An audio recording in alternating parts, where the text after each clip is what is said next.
Takže tady je náš bunkr, stavili jsme ho 3 hodiny, jo, a takhle jsou deky, pojďte tady, tak, tady, takhle to vypadá vevnitř, ještě tam to ukáž, tak to vypadá, tam budeme spát zítra, pojď, a teď vám ještě ukážem, kudva se leze.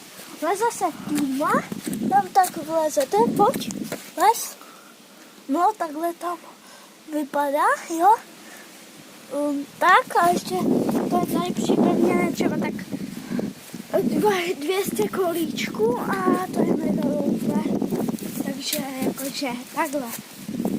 A ještě máme něco, je tady, co je tady, to je pingpongový stůl. A z pingpongového stolu byl taky lejak a my jsme tam byli a pak jsme to úplně udělali, jo, a prostě úplně v tom slejváku dneska. A ještě ta síťka